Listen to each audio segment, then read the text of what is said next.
Los seres humanos somos seres sociales por naturaleza. No hay uno solo que pueda vivir bien sin tener contacto con otro. Múltiples estudios se han hecho al respecto para tratar de definir a este ser misterioso. El caso que les traemos a continuación es el de la sociología fenomenológica. Para tener claro este concepto debemos partirlo en dos. Definir qué es sociología y qué es fenomenología. La primera la entenderemos como el estudio de las sociedades humanas y los fenómenos que en ella ocurren, y la segunda como una corriente filosófica que toma las experiencias tal y como son, sin caer en grandes explicaciones, grandes teorías de otras disciplinas. A esta fusión la llamaremos sociología fenomenológica, cuyo principal exponente es Alfred Schutz, basado en los estudios de Husserl y Weber. Ahora bien, esto con la comunicación se relaciona por dos conceptos: intersubjetividad e interaccionismo simbólico, los cuales explicaremos a continuación. El punto de unión entre sociología fenomenológica y comunicación está en un término que empezó a usar Schutz. Este concepto fue el de intersubjetividad, que básicamente se entiende como el encuentro de entre dos conciencias, o más bien dos personas que tienen una diferente forma de ver el mundo. Aunque Husserl ya lo había utilizado previamente, aquí se le atribuye un sentido más social, o sea, el reconocimiento a un otro. Es como decir: esto existe porque existe esto otro, o sea, mi pensamiento se valida porque hay otra persona viendo lo mismo que yo. En palabras del filósofo, el aquí se define porque se reconoce el allí, donde está el otro. Esto anterior nos lleva a entender el sentido común. A partir de este, según Schutz, se desarrolla la vida social, porque se ponen en común las conciencias, o sea, las interpretaciones que tienen las personas del mundo. Y aquí va un ejemplo textual de Schutz. Si usted y yo contemplamos un pájaro en vuelo, mis observaciones del pájaro en vuelo son una sucesión de experiencias de mi propia mente, así como sus observaciones de un pájaro en vuelo son experiencias de su propia mente. No obstante, aunque no puedo conocer el contenido específico y exacto de su conciencia, sé que usted es un ser humano vivo y dotado de conciencia. Sé que cualesquiera que hayan sido sus experiencias durante el vuelo del pájaro, ellas serán contemporáneas con las mías. Veíamos un pájaro juntos, envejecíamos juntos. La intersubjetividad, entonces, es una de las cosas que une a la sociología fenomenológica con la comunicación, con el reconocimiento del otro. El término interaccionismo simbólico es un concepto creado por Herbert Blumer en 1938, el cual resalta la importancia de la sociedad, la personalidad y la cultura. Al detallar mejor este concepto, notamos que siempre implica una relación con el otro, o sea, es la interacción social lo que permite dar significado a todo lo que nos rodea. Esto no quiere decir que todos veamos el mundo de la misma manera. Como dice la teoría, vemos las cosas según los significados que tengamos. Por eso debemos ponernos en el lugar del otro y cómo él concibe su vida, para que, de esta manera, comprendamos que a partir de las interacciones se puede explicar la realidad social, entendiendo que es un proceso dinámico y no estático.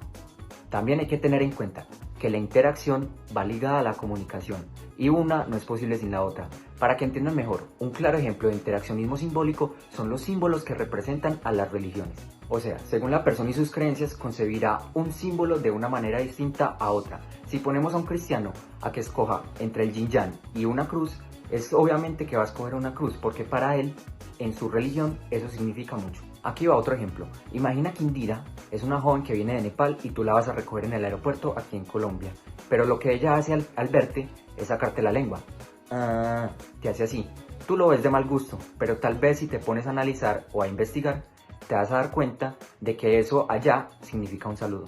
Ahora bien, a medida que vamos definiendo la sociología fenomenológica, en función de la comunicación, se pueden encontrar las siguientes situaciones, objetos y problemas. Cabe resaltar que todos los problemas, objetos y situaciones que pondremos a continuación se van a ejemplificar a nivel de consensos en la vida cotidiana, explicado en palabras más o palabras menos en la forma en cómo nos ponemos de acuerdo.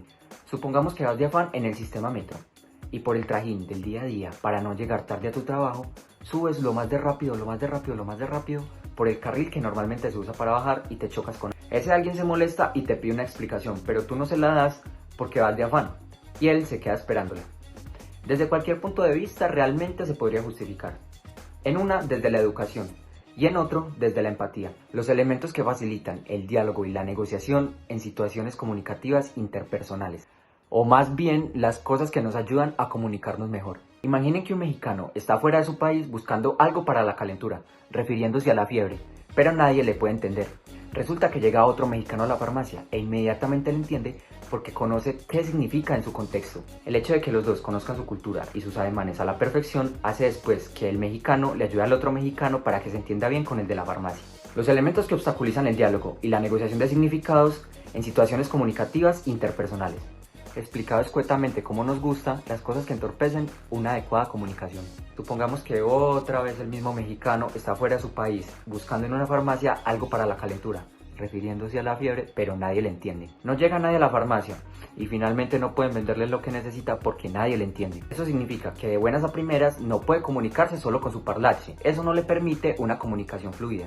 En cambio, tendría que buscar un término más genérico para poderse comunicar. La diferencia entre expresión, comunicación e interpretación en su objetivación en situaciones de interacción concreta, o más bien, cosas que cambian de significado o se interpretan diferente dependiendo del contexto y la cultura de cada persona. Para este ejemplo tenemos a un italiano que recién llega de su país aquí a Colombia y como muestra de cortesía saluda a quien lo llevará a su hotel con un beso en cada mejilla. Pero adivinen qué, inmediatamente el chofer se enoja y lo recrimina.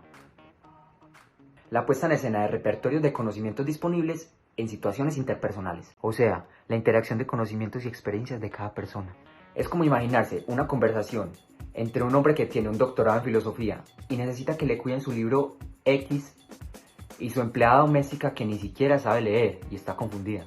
La importancia de la comunicación en la construcción de subjetividades individuales y colectivas, o más bien, según lo que cada quien vive, es la forma como se comunica. Resulta que aquí dos personas que son amantes del arte van a apreciar cierta obra en un museo. Uno le da una interpretación según lo que vive y el otro le da una interpretación completamente diferente. Resulta que después llega el curador y pone en común el significado real de la obra.